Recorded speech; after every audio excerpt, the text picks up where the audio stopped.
پوری مسجد میں بچے کے رونے کی جیسی آواز آنے لگی، کہیں سے کوئی بچہ رو رہا ہو، ہلکی ہلکی ہلکی آواز. صحابہ ادھر ادھر دیکھنے لگے، کہیں کوئی بچہ دکھا نہیں. تھوڑی دیر کے بعد میرے آقا صلی اللہ تعالی علیہ وسلم ممبر سے اتر آئے، مسجد کے باہر دروازے کے تک پہنچے. وہاں ایک لکڑی پڑی ہوئی تھی. یہ وہی لکڑی ہے، یہ وہی عصا ہے جس کو حضور صلی اللہ تعالی علیہ وسلم اپنے ہاتھ میں لے کر خطبہ دیتے تھے. جب ممبر بن گیا تو اس خود لکڑی کو آپ نے چھوڑ دیا.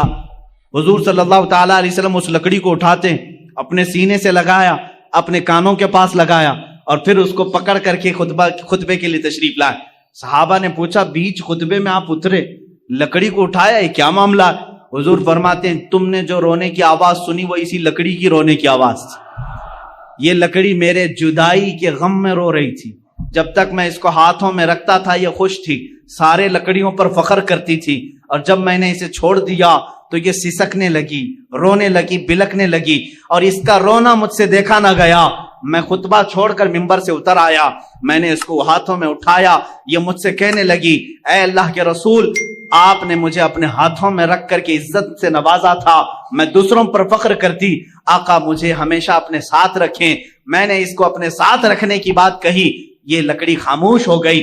عزیزان گرامی، یہ وہ رسول ہیں جو بے جان لکڑی کے رونے پر بھی ممبر سے خطبے سے چھوڑ کر نیچے اتر آتے ہیں. یہ خطبے سے لکڑی کی آواز سن سکتے ہیں. پھر وہ کیسا امتی ہے جو یہ کہتا ہے رسول امتی کی آواز نہیں سن سکتے، تو بہرا ہے، تو گونگا ہے، تیرا عقیدہ خراب ہے. ہمارا عقیدہ تو یہ ہے رسول اگر لکڑی کے رونے کو گوارا نہیں کر سکتے، میرا عقیدہ یہ کہتا ہے امتی روئے گا، میرا نبی فریاد رسی کے لیے پہنچے گا، دستگیری کے لیے آئے گا. یہاں تمہیں رہنمائی حاصل کرنے کے لیے پھر بریلی کے تاجدار کے پاس پہنچنا ہوگا. وہ کہتا ہے عاشق رسول ہم یہاں سے پکارے وہ وہاں سے سنے، مصطفیٰ کی سماعت پہ لاکھوں سلام، دور و نزدیک کے سننے والے وہ کان لالے کرامت پہ لاکھوں سلام. عزیزان گرامی وقار، یہ بولیاں سمجھنے کی بات تھی. ایک بار مکہ مکرمہ کی ہی بات ہے یا مدینہ طیبہ کی، مکہ میں غالباً لوگوں میں ایک بات مشہور ہو گئی کہ فلاں ایک جگہ جو پتھر ہے مورتی ہے اس کا پجاری ہے، پوجا کرتا ہے. اچانک ایسا ہو گیا کہ وہ حضور صلی اللہ تعالی علیہ وسلم کی شان میں برے برے کلمات کہہ رہا ہے. کون؟ پتھر. مورتی بول رہی تھی، مورتی بول رہی تھی. جو پتھر کی مورتی تھی اس کی وہ پوجا کرتے تھے، عبادت کرتے تھے. مورتی بولنے لگی تو سب خوش ہو گئے جتنے دشمن تھے کہ ہاں آج ہمارا بھگوان صحیح بولا. اب تک تو ہم حضور کے بارے میں خود ہی بول رہے، پتھر بولنے لگا. یہاں تو ڈپلیکیٹ بنا کر کے بولوایا جاتا ہے. آپ یہ مت سمجھیں کہ یہ وہ زمانہ نہیں تھا کہ پیچھے سے بیٹری اور سیل لگا کر کے مورتی کو بلوایا جا رہا ہو. سیل بھی نہیں تھا، بیٹری بھی نہیں تھی، کوئی کنیکشن بھی نہیں تھا. ہاں یہاں ہم سنتے ہیں اس طرح سے کہ کچھ خدا ایسے ہیں جو دودھ پیتے ہیں، پانی پیتے ہیں، لیکن انہی لوگوں کو معلوم بھی ہے وہ کہاں جاتا ہے پانی، کہاں جاتا ہے دودھ، جو لوگ اس طرح کی حرکتیں کرتے ہیں. لیکن مکہ میں جو ہوا وہ حقیقت میں ہوا. پتھر جو بول رہا تھا حقیقت میں بول رہا تھا. یہ وہ زمانہ نہیں ہے کہ مشین لگا کر کے بلوایا جا رہا ہو. تو صحابہ پریشان ہوئے، جنہوں نے صحابہ سے آ کر کے کہا دیکھو تمہارے محمد کے بارے میں ہمارا خدا کیا کہہ رہا ہے. محمد صلی اللہ تعالی علیہ وسلم کے بارے میں وہ کہہ رہا ہے وہ جھوٹے ہیں معاذ اللہ. حضور کے پاس آئے، صحابہ نے کہا آقا ایسا ایسا حادثہ ہو گیا ہے کہ فلاں پجاری کا جو بت ہے اس کا جو خدا ہے وہ بول رہا ہے، وہ بھی آپ کی شان میں برے جملے کہہ رہا ہے. حضور نے فرمایا ڈرتے کس بات کے ہو، چلو میں بھی سن لیتا ہوں کیا کہتا، میں بھی چلتا ہوں. حضور نے پیغام بھیجا، سارے لوگ جمع ہو گئے، بھیڑ جمع ہو گئی. خدا بول رہا ہے، حضور کی شان کے خلاف بول رہا ہے. ان کے لیے تو بڑی دلیل تھی، بڑی دلیل تھی. حضور صلی اللہ تعالی علیہ وسلم نے یہ پوچھ لیا ان سے کہ تمہارا جو خدا بولتا ہے وہ سچ بولتا ہے؟ سبوں نے کہا بالکل سچ بولتا ہے، 100% سچ بولتا ہے. حضور نے یہ اقرار کروایا سچ بول رہا ہے، کہا بالکل سچ بول رہا ہے. اس وقت تک کیوں کہہ رہے تھے وہ؟ اس لیے کہ حضور کے خلاف بول رہا تھا. سارے صحابہ کو حضور لیے اور اس بت کے پاس گئے. جب پہنچے تو بڑی بھیڑ تھی، بھیڑ ہٹائی گئی. جب میرے آقا سامنے آئے تو بت چپ ہو گیا. کچھ بھی نہیں بول رہا ہے، کچھ بھی نہیں بول رہا ہے، اس کی زبان سے کوئی لفظ نہیں آ رہا ہے. حضور نے فرمایا بہت شور تھا، بہت افواہ تھی کہ بولتا ہے، کچھ بھی نہیں بول رہا ہے. کہاں بول رہا ہے؟ کہا صبح سے بول رہا تھا، پتہ نہیں ابھی کیوں خاموش ہو گیا. اب پجاری ہون کرنے لگ گیا، اس کو راضی کرنے کے لیے اب چڑھائی شروع ہو گئی. اے خدا، اے میرے بھگوان، بول، کچھ تو بول، عزت کی لاج رکھ لے. جس کے بارے میں بول رہا تھا وہ آ گیا، اب سامنے بول. سامنے نہیں بول رہا تھا، کچھ بھی نہیں بولا. حضور صلی اللہ تعالی علیہ وسلم نے پجاری کو کہا تو ہٹ جا، تو ہٹ جا. یہ بول رہا تھا. میں کہتا ہوں اے پتھر، کیا تو بول رہا تھا؟ پھر سے بول کر سنا.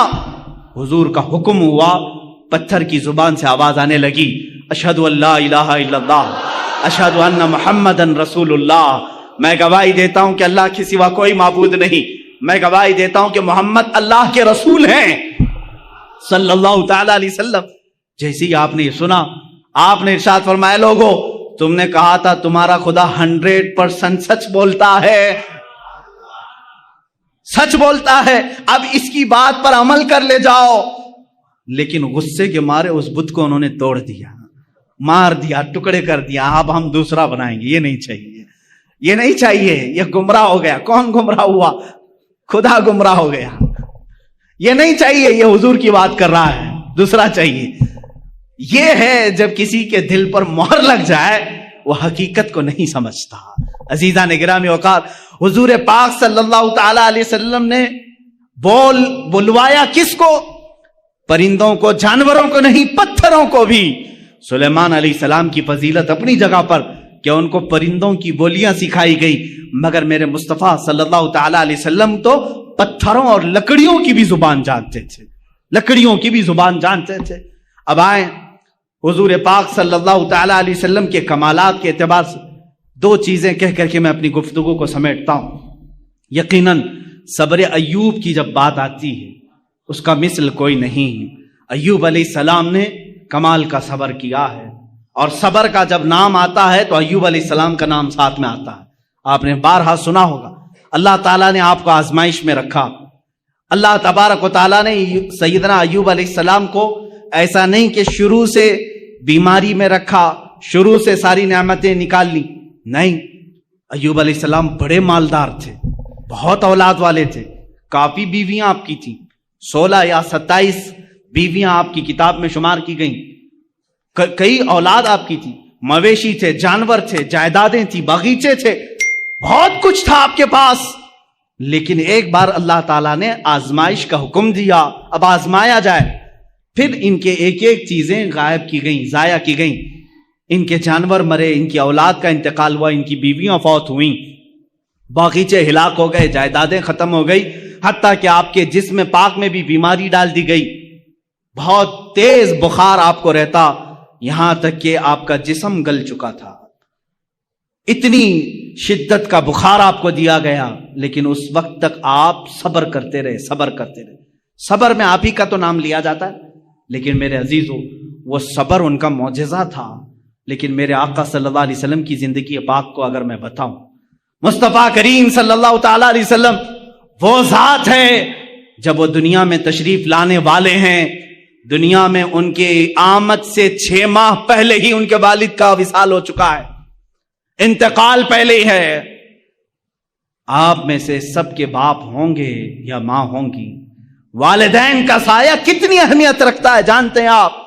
میرے مصطفیٰ صلی اللہ تعالی علیہ وسلم دنیا میں تشریف لائے تو یتیمی کی حالت میں آئے ہیں. وہ یتیم پیدا ہوئے ہیں، عبداللہ کے در یتیم ہیں. اپنے باپ کو پیدا ہونے سے 6 ماہ پہلے ہی اللہ تبارک و تعالیٰ نے ان کی روح قبض فرمائی. لیکن یہ صبر نہیں ہے تو اور کیا ہے؟ بچے نے آنکھ کھولی. مکہ کا ماحول ایسا تھا کہ بچوں کو دودھ پلانے کے لیے ماں کے پاس نہیں، دور رکھا جاتا تھا. اس رواج کے اعتبار سے پہلے دن حضور اکرم صلی اللہ تعالی علیہ وسلم کو یا دوسرے دن ہی حضور کو حلیمہ سعدیہ کی گود میں دے دیا گیا. ماں کے پاس نہیں، حلیمہ سعدیہ کے گھر، جو مکہ مکرمہ سے بھی تقریباً 150 کلومیٹر کا دور کا سفر ہے. کون بچہ ہے آج دنیا میں جو اپنی ماں سے کو چھوڑ کر پہلے دن سفر کر رہا ہو؟ پہلے دن مجھے یاد ہے جب میں 11 سال کا تھا